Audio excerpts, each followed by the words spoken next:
2013, que eu estive no primeiro e hoje eu estou no fechamento. Graças a Deus por isso. Irmãos, eu pedindo uma mensagem ao Senhor e falando acerca que o que Deus colocou no meu coração foi mulheres de atitude, mulheres que lutam pelo que é seu, mulheres prontas a vencer determinados desafios. E a gente sabe que o desafio do crente é diário, ele é cotidiano. Eu meditando sobre essas filhas de Zelofeade, talvez você nunca tenha ouvido falar o nome desse homem, mas esse homem ele saiu juntamente com Moisés lá do Egito, e ele tinha somente essas 5 meninas, essas 5 moças, ele não tinha nenhum filho do sexo masculino. E naquela época, na cultura hebraica, na lei levítica, só recebia a herança de um pai o filho, ou seja, do sexo masculino. Aí a gente dá a ideia para entender já naquela época como que a mulher era discriminada, como que a raça feminina era desmoralizada, desprezada, a ponto dos judeus lá em Israel fazer uma oração todas as manhãs dizendo assim: Deus, eu te agradeço por não ter nascido escravo, não ter nascido pagão e não ter nascido mulher. E a gente vê o grau do machismo.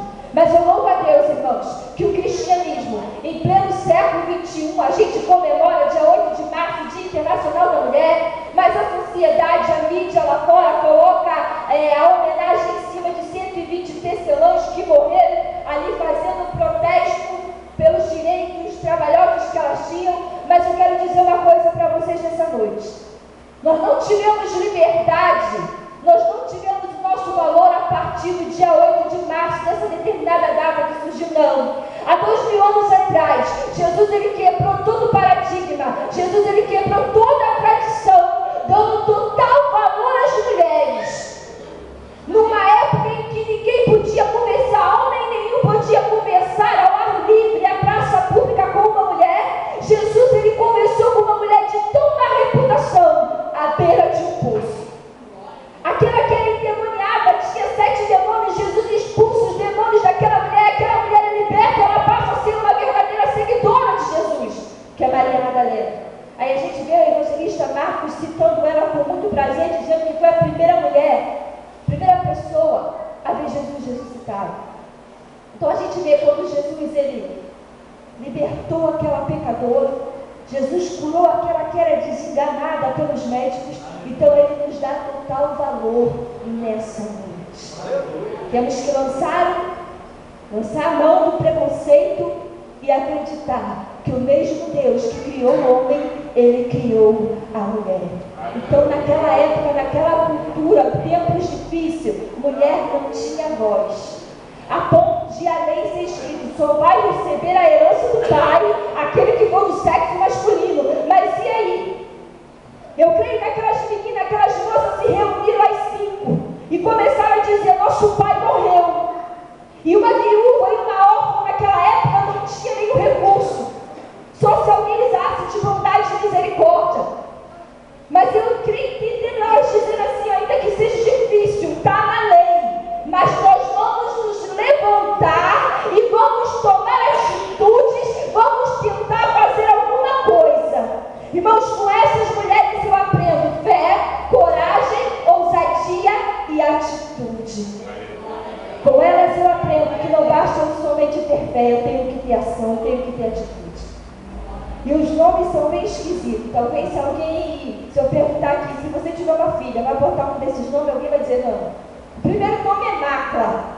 Macla significa confiança. O segundo nome é Noa. Noa significa perseverança. O terceiro é Ogla. Ogla significa aquela que não está com os pés presos.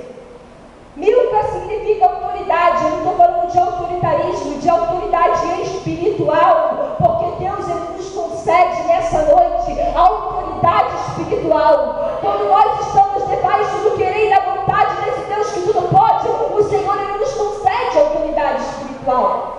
E a caçula se chama Tisa. Tisa quer dizer deleite, prazer. Então você já vê o significado do nome dessas meninas. Quando você vê um nome esquisito na Bíblia, não se atemorize. vai procurar o significado que tem alguma coisa por trás. Deus não faz nada aleatoriamente. Então os Zelofiades veio a falecer. E as meninas ficam desamparadas. Mas elas tomam uma atitude assim: nós vamos até Moisés. Moisés era o líder da época. E quando elas chegam até a tenda onde Moisés está ali uma reunião entre os príncipes, sacerdotes de Eliezer, e aquelas meninas não se intimidam, elas vão até Moisés e dizem assim: olha, nosso pai morreu. Ele é um dos que saiu do Egito. Ele morreu, mas ele não fez parte da rebelião de Coré. E agora, como vai ficar a nossa situação?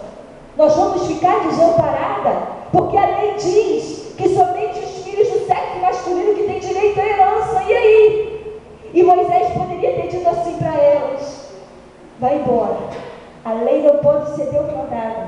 A lei não pode ser revogada. Está na lei, está escrito, está o que vale é que está escrito. Não. Moisés, como tendo uma visão espiritual de um verdadeiro líder, ele disse assim: peraí, eu vou interceder, eu vou levar a sua causa até o Senhor. E quando Moisés intercede por essas moças, Deus vira para Moisés e diz assim: olha, Moisés, dê às filhas de Zelofeade o que elas merecem, elas estão com a razão. Irmãos, a atitude de fé, de coragem, de ousadia dessas mulheres mexeu com o coração de Deus. E não foram só elas que foram abençoadas, não foram só elas que receberam a herança do Pai, mas aquela lei foi mudada, que um pai, um homem, quando viesse a falecer e deixasse somente as filhas, elas teriam o direito de receber essa herança. O que eu aprendo com essas moças nessa noite é que nós viemos lutar pelo aquilo que é nosso por direito. Nós estamos lutando nessa noite, mas a herança que eu quero te falar não é uma bela casa, não é um belo terreno, não é uma boa quantia em dinheiro, não. A nossa herança é uma herança incontaminável, uma herança incorruptível, que o apóstolo Pedro disse que está no céu guardado para cada um de nós. E nessa noite Deus nos dá a ordem de nós lutarmos por essa herança, lutarmos pela nossa salvação. Nós estamos vivendo dias trabalhosos, dias difíceis, dias de engano, e nós temos que ter força. Se esforçar é buscar força onde não tem, é ir além das forças. E nós estamos vendo, irmãos, que se tem uma arma que o adversário tem usado para destruir crente é o desânimo. O que tem de crente desanimado dentro da igreja, o negócio é estreito. Aí às vezes a gente usa de religiosidade e fala assim: mas não importa, o importante é que fulano está na igreja. Não importa fulano estar na igreja, o que importa é fulano ser a igreja. Nós somos a igreja, nós somos a noiva do Cordeiro, e o que Deus nos fala nessa noite é para nós lutarmos até o fim. Jesus disse que por se multiplicar a iniquidade, o amor de mundo iria se esfriar. Nós estamos vendo isso. Mas ele diz adiante: mas aquele que perseverar até o fim será salvo. Se você liga a televisão, com cada reportagem que você vê, você fica mais entediado com tanta notícia ruim. Foi ontem que eu estava falando com o André o que aconteceu em Sodoma e Gomorra, aquela corrupção, aquela imundícia que houve lá naquela época. É fichinha do que está acontecendo nos dias de hoje. E nós temos que lutar pela nossa salvação. Nós temos que lutar pela nossa intimidade com o nosso Criador. Nós temos que lutar pela nossa santidade. Basta de mensagem de entretenimento, mensagem que o povo diz que é campanha de prosperidade. Irmãos, Deus nos desperta para nós que nós viemos viver em santidade. Glória a Deus. É em santidade, é buscar a verdade. E essas meninas, com toda atitude, elas foram lutar pela herança dela, pelo que era delas por direito. E a gente vê na Bíblia várias mulheres lutando. Eu vejo a Abigail lutando pela família. Nabal era um homem difícil. A Bíblia fala que era um homem tolo, um homem beberrão, um homem grosseiro. Quando Davi vai pedir alimento, ele fala: não, eu não conheço, nem te ouvi falar seu nome. E um daqueles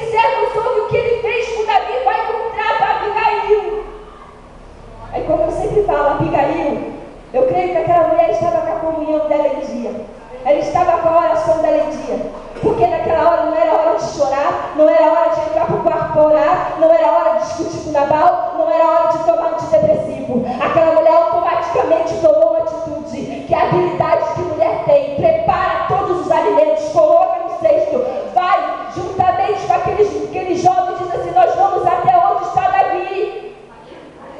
Ela toma atitude e vai. Ela poderia chegar lá e dizer assim: olha, Davi, eu tenho não sei quantos anos de casada, passa-se aniversário de casamento, Nabal nem lembra, passa meu aniversário, eu não ganho nem uma rosa para contar a história, o homem é difícil. Ela poderia ter dito assim: olha, Davi, vai lá, dá cabo só na vida dele, mas deixa o resto em paz. Mas ela disse: não, olha só, tu foi ungido para guerrear as guerras do Senhor, e vingança não compete a ti, Davi.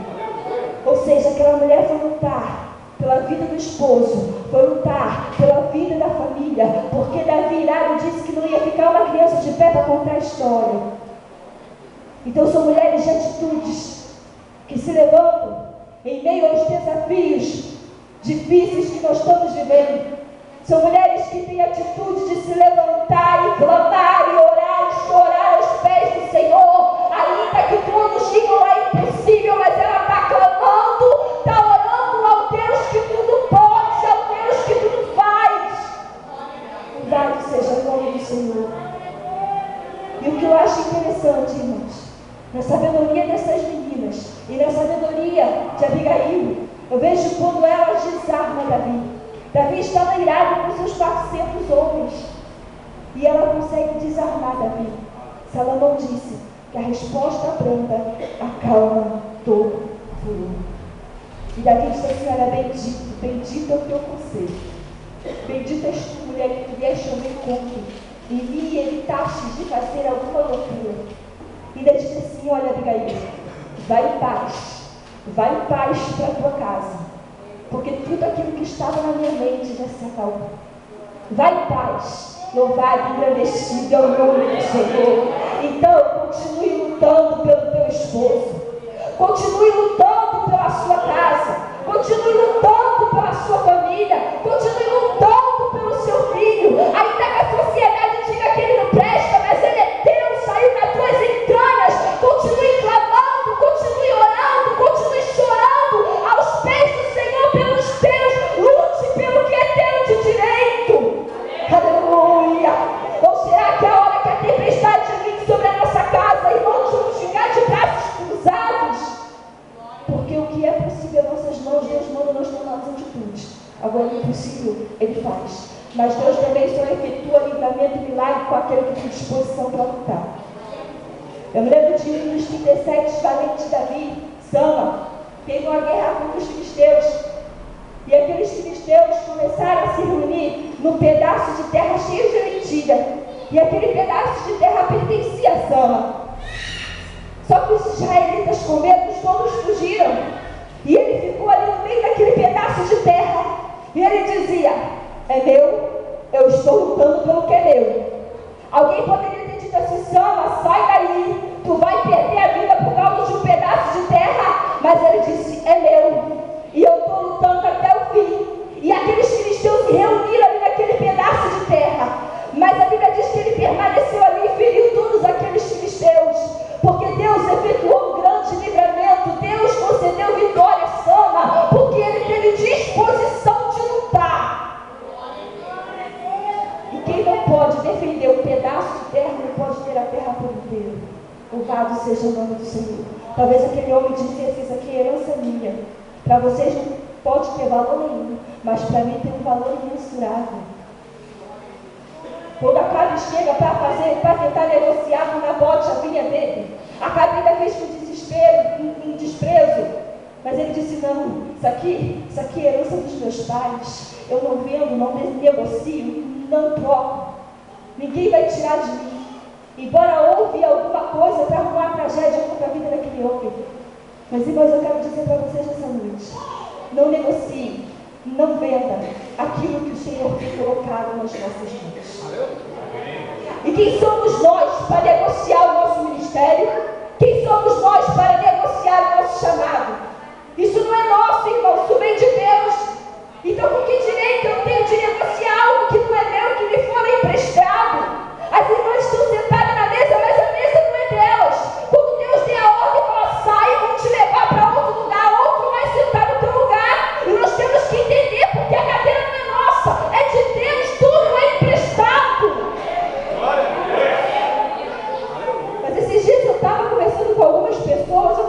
muito triste. Pessoas que outrora defendiam o verdadeiro evangelho com unhas e dentes. Pessoas que defendiam a verdade hoje estão negociando por causa de dinheiro.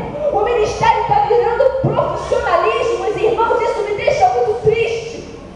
Eu estava conversando com uma pessoa hoje, eu falei, outrora a pessoa que defendia o evangelho, pregava a verdade nua crua, sem invencionice, hoje até sendo levado pelo evangelho da oba-oba, porque o que rola é dinheiro. Quando eu preguei no domingo e depois nós cantamos dizendo, eu não vou dividir a minha adoração com ninguém, será justo? Nós não estamos dividindo. É tempo de reflexão. É tempo de nós colocarmos, firmar os nossos pés da rocha, que é Cristo Jesus. É tempo de olhar somente para Jesus, como disse o escritor de Hebreus, olhando para Jesus, o autor e consumador da nossa fé, deixando o pecado e embaraço tão de perto e nos rodeia. Deus nos chamou para fazer a diferença.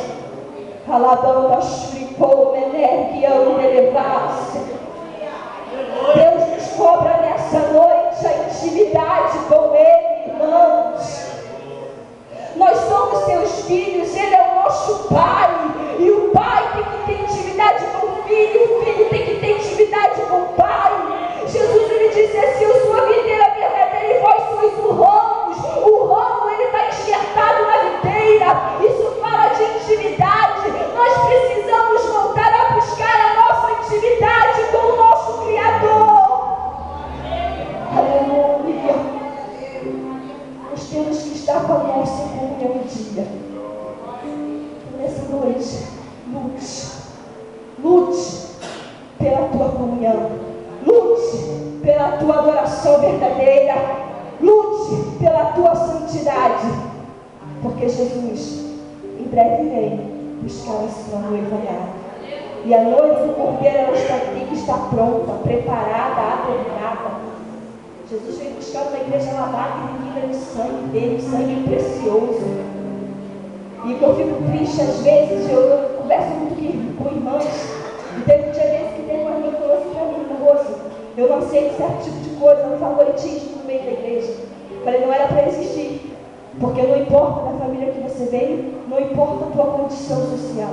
Todos nós fomos comprados por um bom preço, e esse preço é o sangue do Cordeiro derramado na cruz do Calvário. Louvado e agradecido é o nome dele.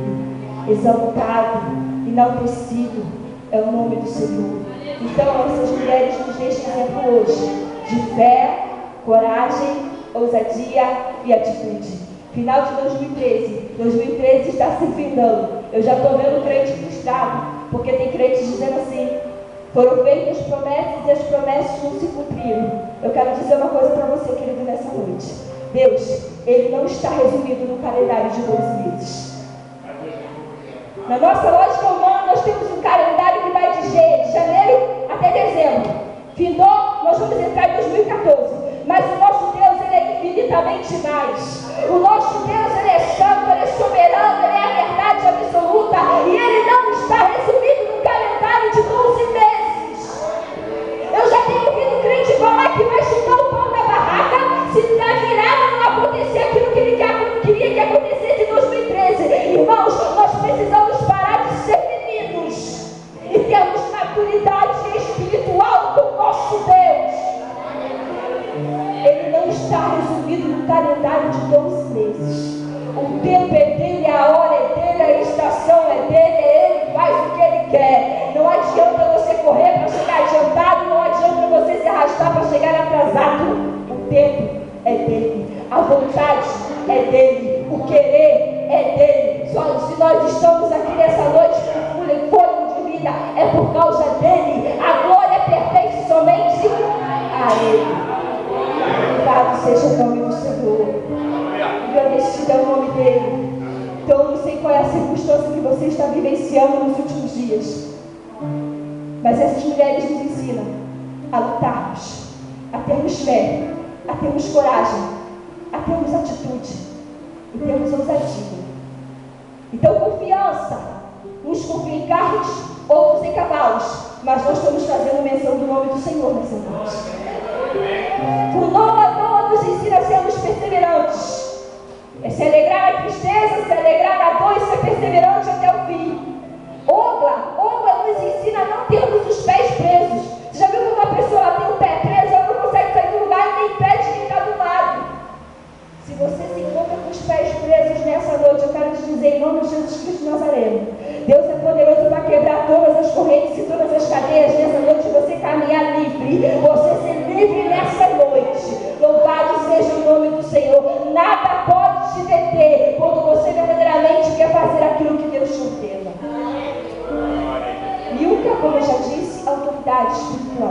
E tisa é deleite.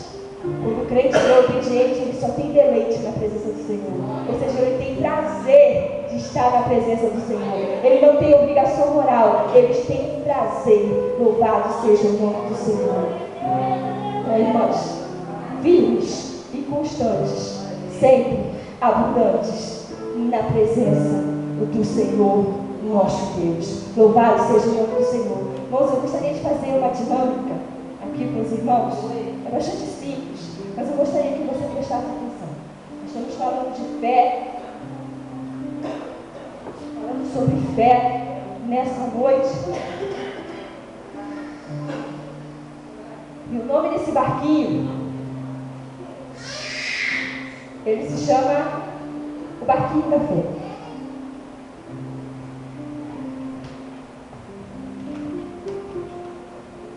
O Barquinho da Fé. Está bem tortinho, mas não. E nós sabemos que o barco simboliza o quê? A nossa vida.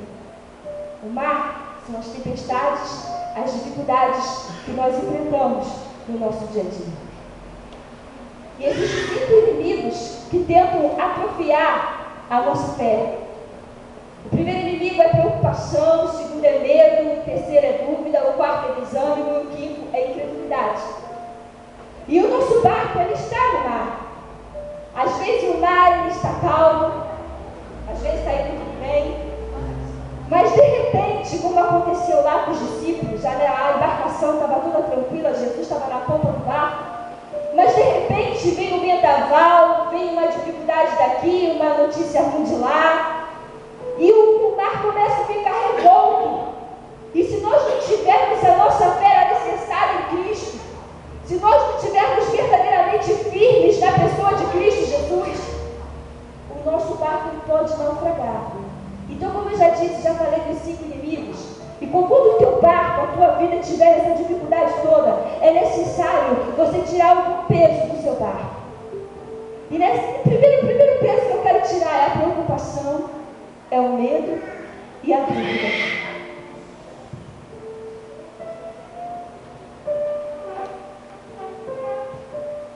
Então aqui, no meu barco, eu vou tirar a preocupação, como eu já disse, o medo e a dúvida. Porque a minha preocupação, eu estou lançando sobre o Senhor. Toda a minha ansiedade eu estou lançando sobre o Senhor nessa noite. Continua a minha trajetória. Meu barco agora está mais leve. Passou-se o vendaval, veio a bonança, mas a vida do crente não é só vitória. A gente tem vitória, mas já tem que estar se preparando para a próxima batalha. Então agora, o meu barco ainda está um pouquinho pesado, eu preciso tirar desse barco o desânimo e a incredulidade. Porque sem fé é impossível agradar o Senhor. Então, eu estou tirando aqui o desânimo, a incredulidade, a opinião de outras pessoas, porque eu tenho que estar firme na promessa do Senhor e não na opinião de outras pessoas. Amém. E aqui o meu barco continua. E eu vou remando o meu barco. Isso aqui simboliza a minha fé. Como eu já disse, a nossa fé ela tem que estar centralizada em quem? Em Cristo. A minha fé não pode estar centralizada em rudimentos. Minha fé não pode estar centralizada num copo d'água, numa rosa ungida e nenhum tipo de amuleto. A minha fé está centralizada em Cristo. E eu preciso guardar essa fé.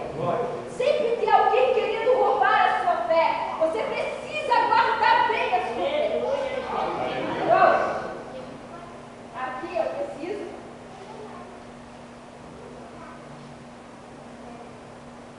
Não está certo. Preciso guardar bem a minha fé no lugar bem secreto. Eu com a minha fé guardada na pessoa de Cristo Jesus. Eu pedi ao Senhor a cada dia, Senhor, acrescenta a minha fé. Buscando a Deus a cada dia, a minha fé ela vai sendo acrescentada. E quando nós colocamos a nossa fé, depositamos a nossa fé em Cristo, na palavra dele que é fiel, digna de toda salvação, Deus ele começa a trabalhar no nosso caráter. Deus ele começa a trabalhar no